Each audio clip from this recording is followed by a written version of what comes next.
Sleep issues can be simple or complex.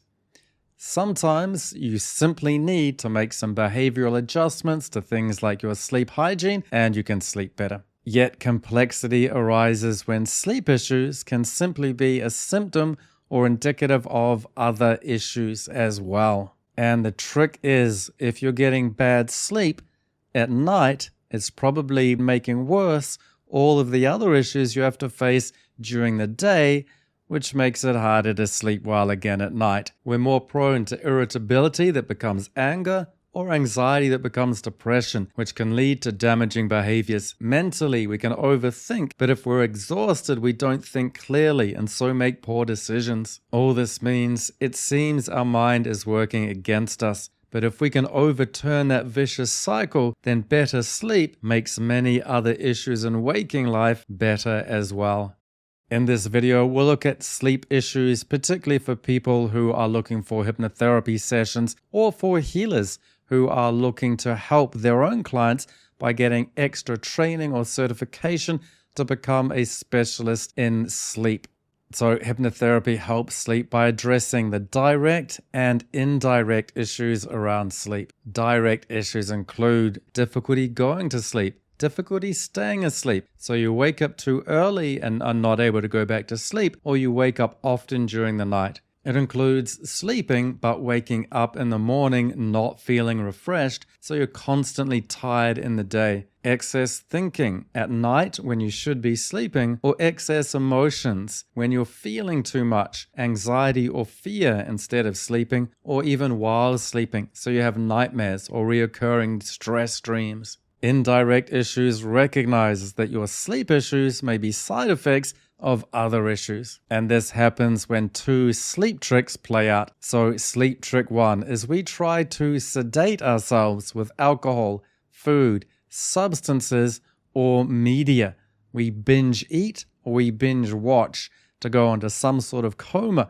We drink so that we, rather than go to sleep, pass out. Then in the morning, we try to reinvigorate ourselves with caffeine and continue that through the day with other substances or sugars that give us a rush or a hit. And then we're back into this vicious cycle where we need more sedation at nighttime. But sedation is not rejuvenating relaxation, so we wake up groggy instead of refreshed. We get into a vicious cycle where the more we over-invigorate, the more we need to sedate. We can get tricked into thinking things are part of the cure when they're actually part of the disease. Sleep trick 2 is we try to distract ourselves from emotions or thoughts that we actually do need to face. There are some thoughts that we can just do thought-clearing exercises to ignore, and the problem is when we're very tired, it's difficult for us to tell the difference between the two. So we often engage with something that we shouldn't,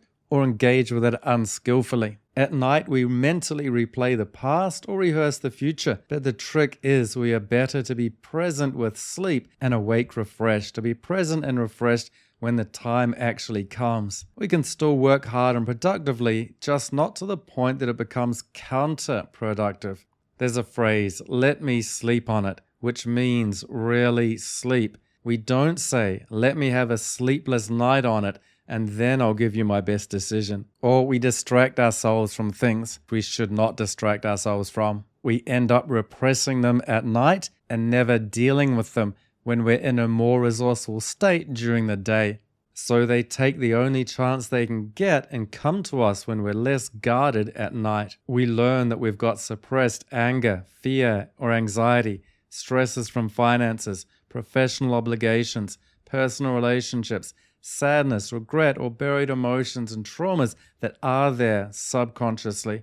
We can finally sense that it's affecting us at night. Now the trick is it's also affecting us in the day, but we can't see that as clearly, even though those effects are bubbling along under the surface and coming up in counterproductive ways too. All these things can't be cleared by improving sleep hygiene and listening to a guided meditation. We actually need to get up and face them and deal with root cause issues that are actually running the show before we can go back to bed and sleep well. I'm a hypnotherapist, a hypnotherapy trainer, and a specialist in helping people with sleep issues. Being a specialist means I have specific resources like a specialized sleep plan, a specialized intake form for sleep, and 2 specialized sleep hypnosis audios and 2 progressive relaxation audios. All this to support hypnotherapy sessions, which are a program with a beginning, middle, and end, which is typically 3 to 5 sessions. For most people, it is 3. If there are extra complex issues, it can go as much as 5, but that will just be an opportunity to really go into some interrelated, indirect issues. These sessions are 90 minutes each and are conducted interactively via Zoom. 4 sleep hypnotherapy sessions. Check the link in the description to get some of these resources and learn more about the process of applying for hypnotherapy sessions to address sleep issues. For training to become a hypnotherapist, or to add to your hypnotherapy or healing training by becoming a certified specialist in sleep issues, click the links to my Hypnotherapy Specialist Institute website.